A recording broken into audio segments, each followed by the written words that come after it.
Hey there, cinephiles. Matt Jarbo here with $3 Theater, and today I want to chat about Art the Clown and how children seem to really like Art the Clown, which might be the only time in recent human history where children like a clown. You know, nothing quite like a clown like Art, covered in blood, disgusting smile, gonna eviscerate you in the worst way possible. But in this particular case, what I'm talking about is an article that came out today from the AV Club, or I should say came out yesterday. And it says here that it seems like a lot of kids may have snuck into Terrifier 3 via the wild robot. And you know what? I've said this before, and I'll reiterate it again. I've got a lot of years experience working in movie theaters, somewhere around 14 years experience working in that industry.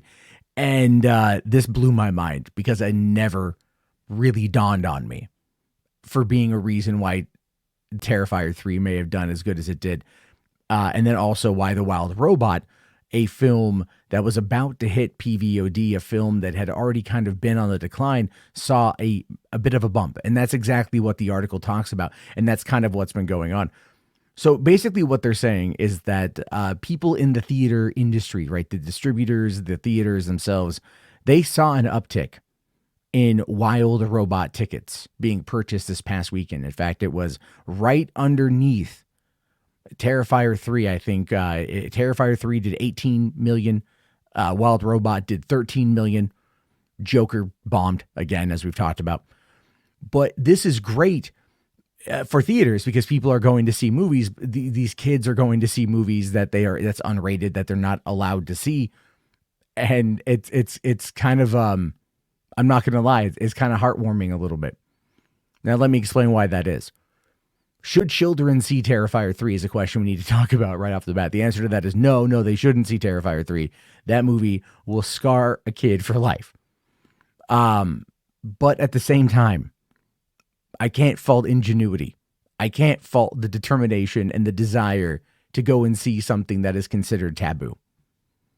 You know, like back when I was younger, because I'm 42, we had movies like Showgirls.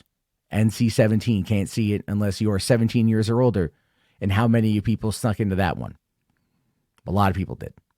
When I was younger, if I wanted to go see an R-rated movie, I would find a way to sneak in.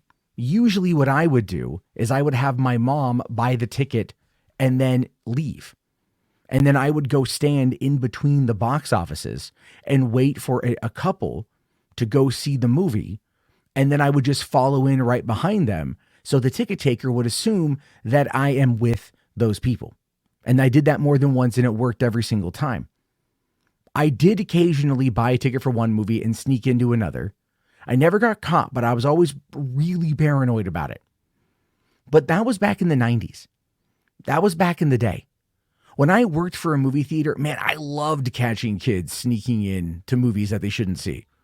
Carding kids that were under the age of 17 was a great part of the job. Yeah, I was that kind of dick, I'll fully admit. But the thing is, it's a game.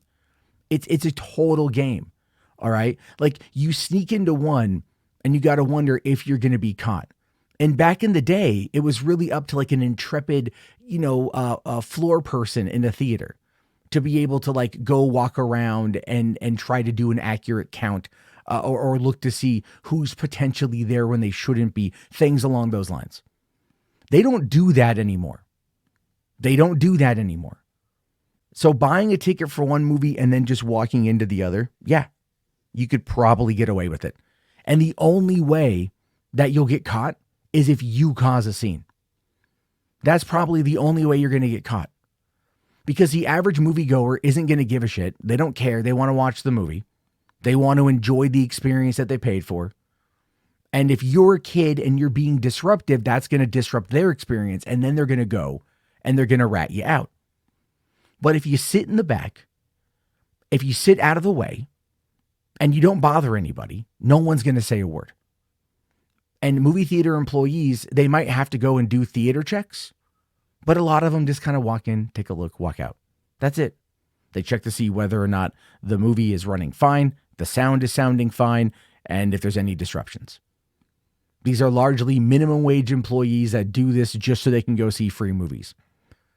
They don't care. They don't care like I used to care. Okay. I made it a point of pride to do that. Because again, it's a game. It's a game that is long dead, like Pogs and Concord. But anyway, the idea here that kids are sneaking into Terrifier 3 via the Wild Robot has got to be a massive ego boost for Damien Leone, because that is probably what he did as a kid. And that's what a lot of us have done of kids. Like, I remember when I went to the drive-in with my parents back like in 95 or 96, I think it was 95. And they went to go watch Mighty Morphin Power Rangers and I think Pocahontas or something in a double feature. And with my brother and sister. And I grabbed a lawn chair and I walked over to the other theater because they had 4 screens. I walked over to the other theater and I put my chair down and I watched Judge Dredd and Species at the age of 13. You know, those movies are mid violence-wise, gore-wise, craziness-wise compared to Terrifier 3. But kids these days have grown up way more desensitized than I was. So, like, seeing this information, it warms the cockles of my heart a little bit. And you might be thinking, but Matt, why? Why would you say that? Why are you trying to almost encourage children to sneak in to go see Terrifier 3? I'm not. They don't need my permission. They don't need anything. But they're always going to seek out what is considered taboo. They're always going to go for what they shouldn't. You tell a kid, don't do it. There's a high probability that kid is going to go like, F you, I'm going to do it. You know, back in 1997, summer of 1997, I was 15 years old. 2 movies I was banned from watching, Seven and Pulp Fiction. My mom is like, oh, hey, on Saturday night, we're going to be going out to a wedding and we're going to leave you home alone. And I'm like, great. So I got off work, rode my bike over to the video store, rented Seven and Pulp Fiction, got myself a microwavable pizza, a 2-liter Coca-Cola, and rode my bike home in order to watch the movies without my parents being there. Also wrecked my bike on the way home, causing me to get pretty injured. And then still, when I got home, they were there and I had to go to a friend's house real quick in order to drop off the tapes and have him bring them over in an hour, but still watched both movies that night. And then before I returned them, I watched them again a couple times. Kids will always seek this stuff out. And that's one of the reasons why this is actually pretty cool. Now, Terrifier, that's the thing. Terrifier is the tough one. But Art is a recognizable character. People know him. He's now a Halloween horror icon in only a couple short years. And so because of that, you've got the situation playing out. Now, should theaters be more on the ball for this? Yeah, like that is kind of, you know, but at the same time, they're just desperate to hold on.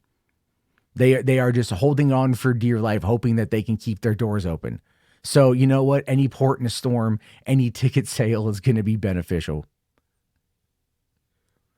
I just hope they bought concessions. What are your thoughts on this? Let me know. I'll talk to you guys later. Have a good one. Thank you again. My name is Matt Charbo. Give this video a like, subscribe if you want more, and peace out.